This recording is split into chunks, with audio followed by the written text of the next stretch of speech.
The Moonlight Library. In the quiet village of Willowbrook, where soft winds whispered through ancient trees and fireflies danced under the night sky, a curious little boy named Leo was getting ready for bed. His room was cozy and warm, filled with the gentle glow of a flickering lamp and stacks of books he loved to read. But tonight was different. Earlier that day, while exploring his grandmother's attic, Leo had found something extraordinary, a small, golden key. Its surface shimmered faintly in the light, and when he held it, it felt warm, as though it held a secret. Before going to bed, he placed the key gently on his bedside table, too excited to think much about it. As the moon climbed higher into the starry sky, something magical began to happen. Moonlight streamed into the room, touching the golden key and making it glow like a tiny piece of the sun. The key began to hum. Leo, his heart racing with curiosity, sat up and watched as the hum grew louder, pulling his gaze toward the bookshelf in the corner of his room. Then, in the blink of an eye, his bookshelf began to shimmer and ripple like a pool of starlight. Before he could think twice, the middle section of the bookshelf opened into a glowing doorway. Leo hesitated for just a moment, but he was a boy who loved adventure. He clutched the key tightly and stepped through the magical doorway, ready to uncover its secrets. Leo stepped into a world unlike anything he had ever seen. A vast, enchanted library stretched before him, bathed in soft moonlight. The shelves were alive, floating mid-air and spinning slowly, their books glowing like stars. The ceiling above sparkled with a swirling galaxy of constellations, and everywhere he looked, stories were coming to life. Characters leapt off the pages, dancing, laughing, and whispering their tales into the air. Before Leo could catch his breath, a tiny fairy zipped toward him, her silvery wings fluttering like a hummingbird's. She wore glasses perched on her nose and carried a scroll that looked ancient and important.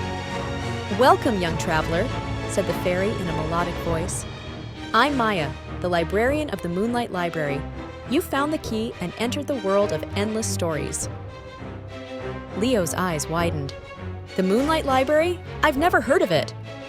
Maya's tone grew somber. "This library holds every story ever imagined, but we're in trouble. The moon that keeps this library alive, its glow is fading. If we don't help it shine again, all the stories here will be lost forever." A wave of worry swept through Leo. The thought of losing the magic of the library filled him with determination. "What can I do to help?" he asked eagerly. Maya gave a hopeful smile. "We need the Starlight Feather, a magical object that can restore the moon's glow. It's hidden in the star garden beyond the library, but the path is guarded by riddles and challenges. Only the kind and brave can succeed." Leo nodded firmly. "I'll do it. Show me the way." Maya twirled her tiny wand, and a small book appeared in front of Leo, glowing softly. "This is the Book of Stars," she explained. "It holds the first riddle that will guide you to the Starlight Feather." The book opened itself, and words appeared like fireflies drawing patterns in the air. "To find what you seek, where stars and flowers meet, speak truth to the gate, and the path forms at your feet." Leo read the riddle aloud, a smile curling on his lips. "The Star Garden must be near. Let's go!" Maya flew ahead, leading Leo through the Moonlight Library until they entered the Star Garden. It was a breathtaking place, filled with glowing, star-shaped flowers swaying gently. Tiny lights floated in the air like fireflies, illuminating the garden in silvery light. At the entrance stood a grumpy-looking quill, taller than Leo, with large, thick eyebrows that quivered as it spoke. "Halt!" it said in a booming voice.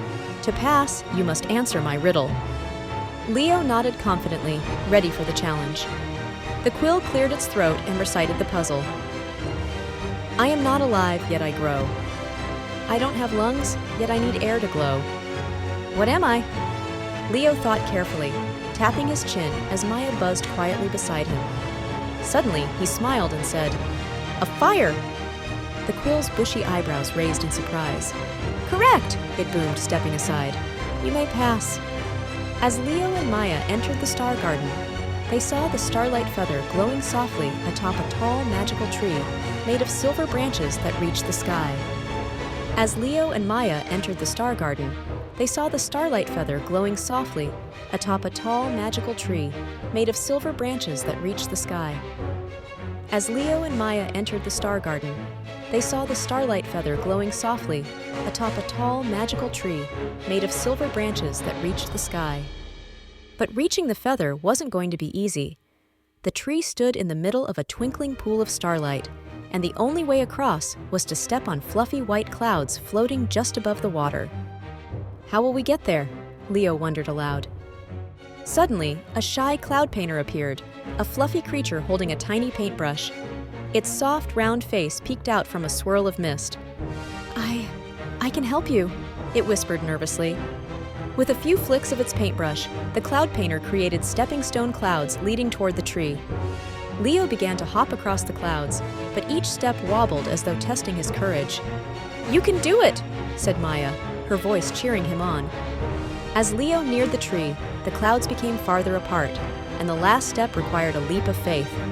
Taking a deep breath, he jumped and landed safely next to the silver tree. With both hands, Leo carefully reached for the Starlight Feather.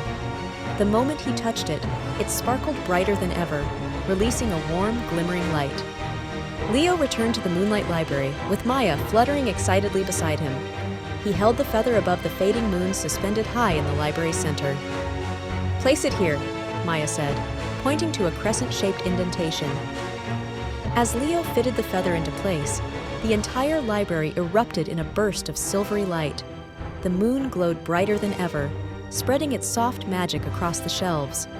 Books sparkled, and characters inside the pages came alive once more, swirling and laughing in celebration. Maya looked at Leo with gratitude. "You've saved the Moonlight Library, brave one. Your kindness and courage will keep stories alive for generations to come." The glowing doorway reappeared, signaling it was time for Leo to return home. There was a twinge of sadness in his heart, but Maya reassured him. "The key will always lead you here when the time is right." Leo nodded and stepped back through the door, back into his warm, cozy room. As the moonlight outside his window faded, Leo noticed that the key, now resting on his bedside table, still shimmered faintly. A soft smile spread across his face as he lay down, the comforting memories of the Moonlight Library filling his heart. He drifted into sleep, dreaming of adventures and waiting for the day the key might glow again. The tale ends with the quiet hum of soft music, the magical doorway closing under the gentle glow of the moonlight. A warm, soothing voice encourages young listeners to dream of magical worlds, where imagination keeps great adventures alive. And as the final words echo, a simple message remains: the magic of stories will forever live in your heart.